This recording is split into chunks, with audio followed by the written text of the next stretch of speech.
بسم الله الرحمن الرحيم والصلاة والسلام على رسول الله محمد صلى الله عليه وسلم بأبي هو وأمي صاحب الوجه الأنور والجبين الأزهر محمد بن عبد الله صلى الله عليه وسلم. Dear students طلاب الصف الثالث الثانوي، أهلا ومرحبا بكم في درس جديد من دروس اللغة الإنجليزية. Today we are going to revise Unit 5 together, Flying High 6 Unit 5. So this is going to be page 59 of your students' books, the student book review. It's very important. So open your students' books, hold a pen in your hand and get ready to cooperate with me in this class. Grammar revision. Modal verbs of obligation, prohibition and advice in a present simple. Choose a correct alternative in two sentences. Both alternatives are correct. 1.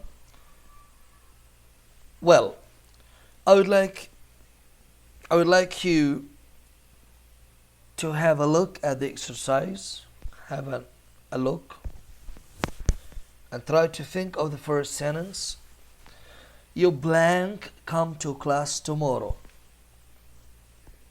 Should I say you needn't? Well, you don't need. What do you think?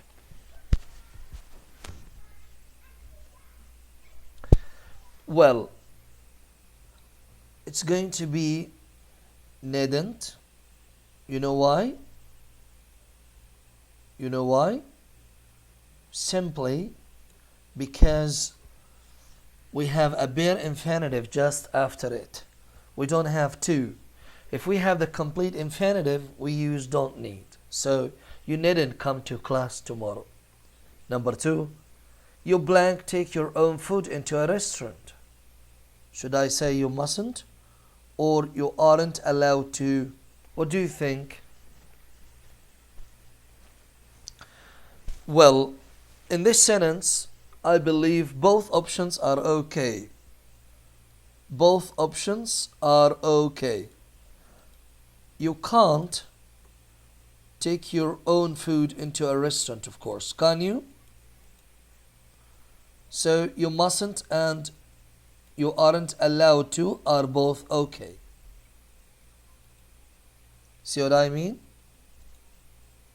So both of the options are right.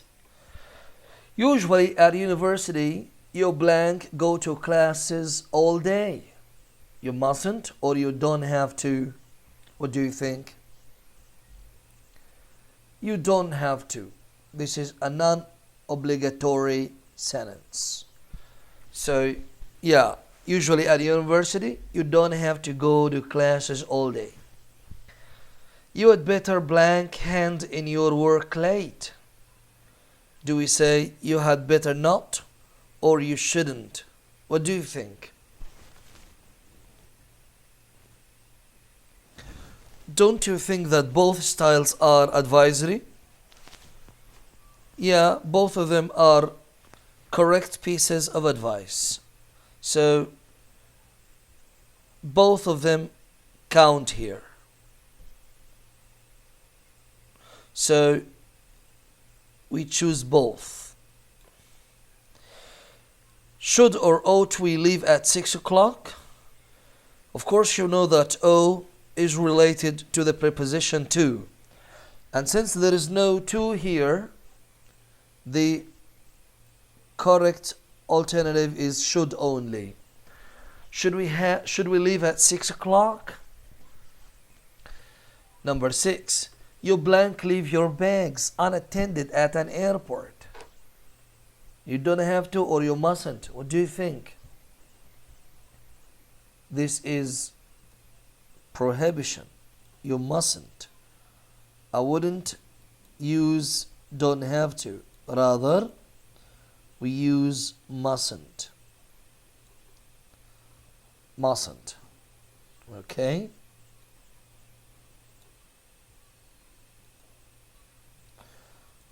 So here again, you mustn't leave your bags unattended at an airport. Well, let's shift to exercise 2. Modal verbs of obligation, prohibition and advice. This time past and present. Well, yesterday I blanked to the bank manager. What do you think? Yesterday. What kind of tense is it? Yes, I can hear somebody say it's in the past. So I had to.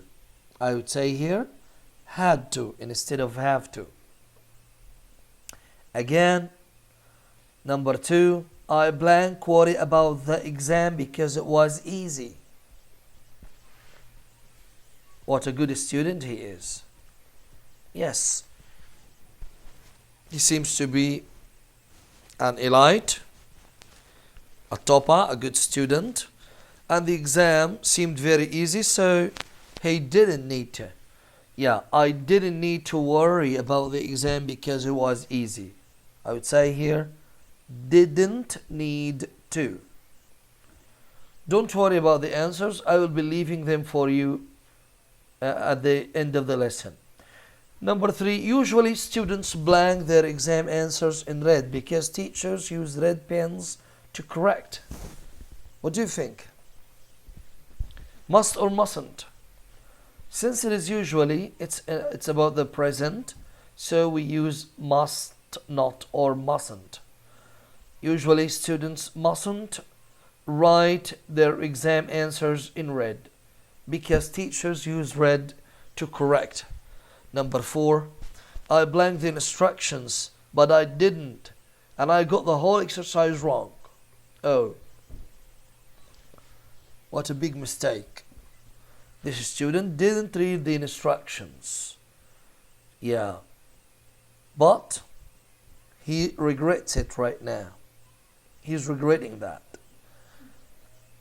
I ought to have read the instructions, but I didn't. So ought to have and the past participle of the verb read is the same. Yeah, read becomes read. The spelling is different, yet the spelling is the same rather, and the pronunciation differs. Read, not read. I'm sorry, I blanked to you. It was wrong. Of course, we shouldn't lie, should we? I'm sorry, I shouldn't have lied to you. It was wrong. I shouldn't have lied to you. Yes. She blanked up early this morning, so she stayed in bed.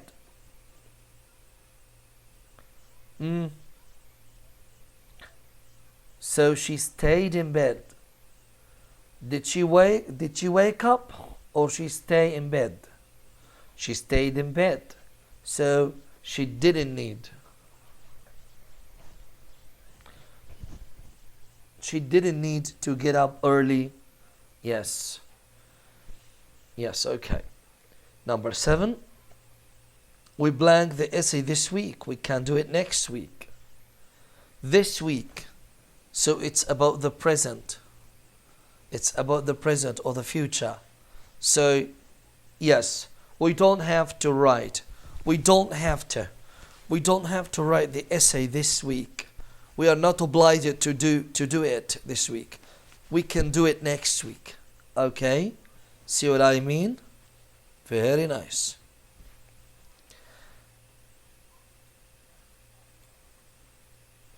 Now there is a matching activity which is very easy. Again, it's about modal verbs of speculation and deduction. This time, speculation and deduction. Well, have 1 minute to ponder over the sentences. In matching activities, you had better read all of the sentences, those on the left and the corresponding ones on the right, so that you can form your complete idea.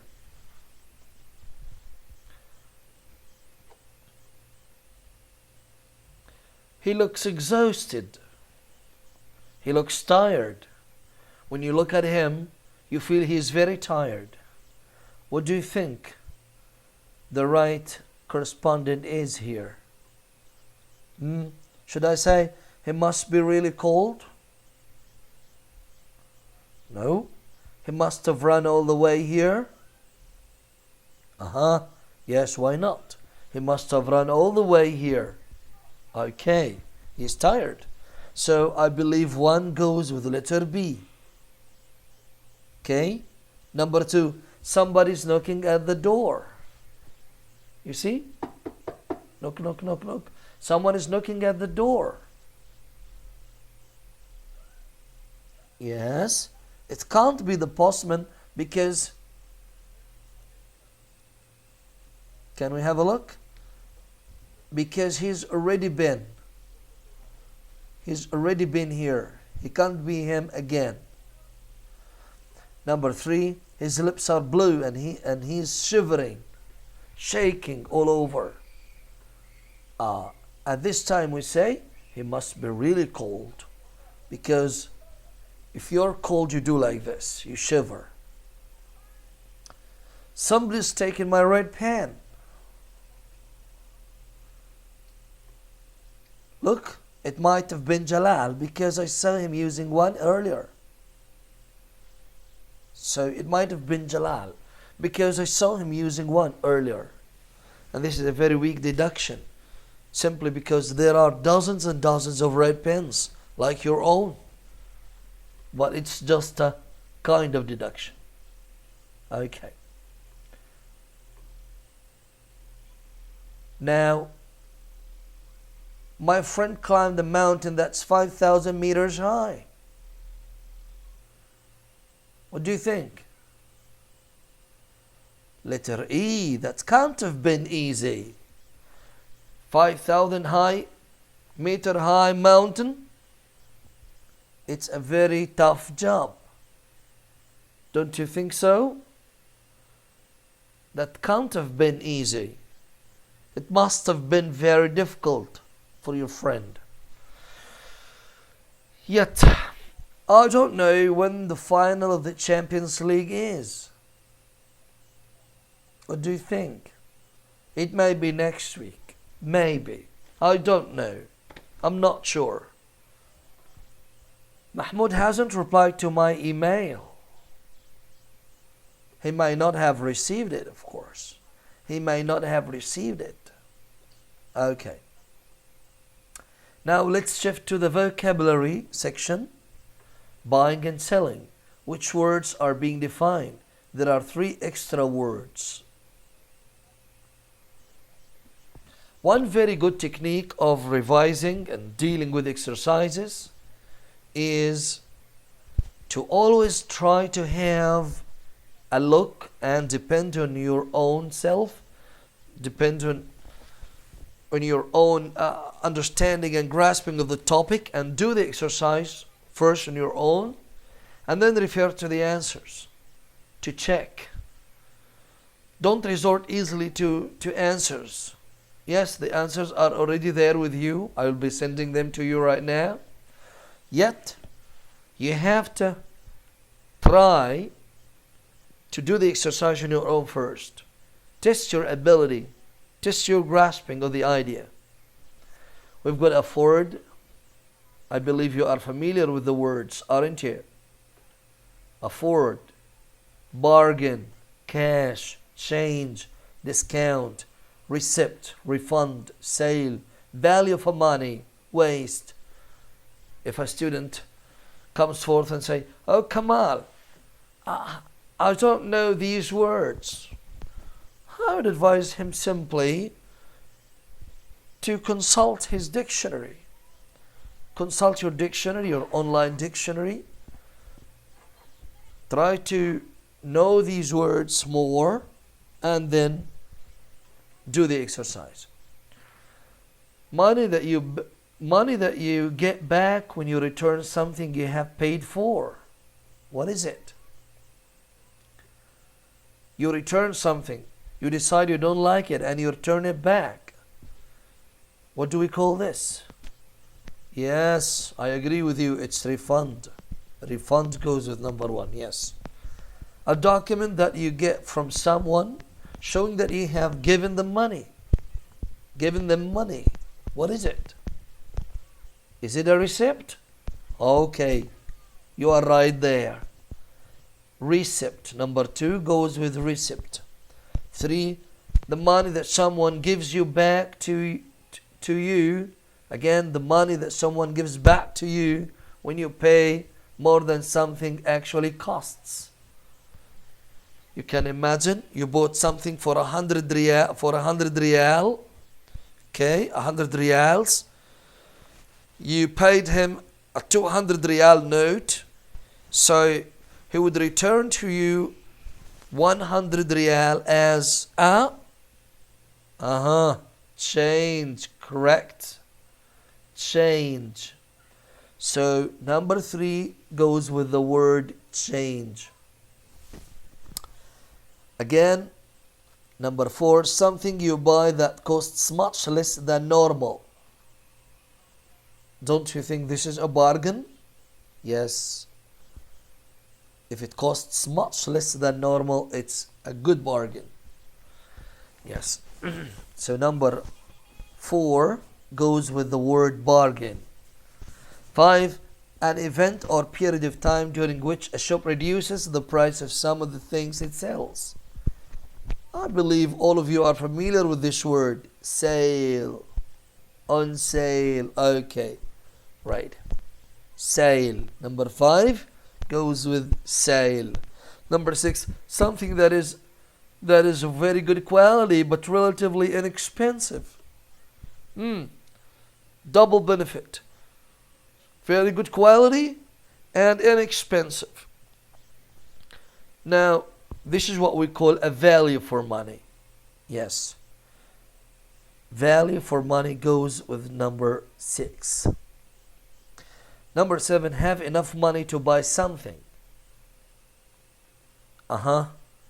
Isn't this the word afford? Yes. Afford. Okay.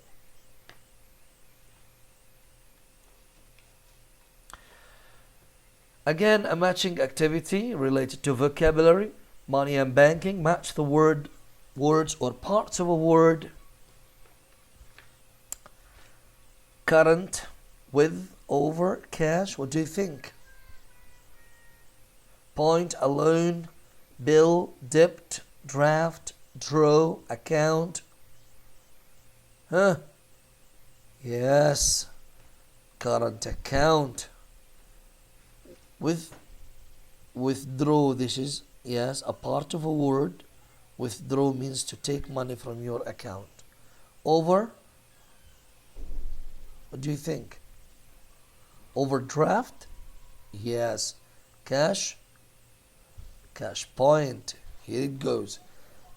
Give somebody what? Give somebody a loan. Yeah.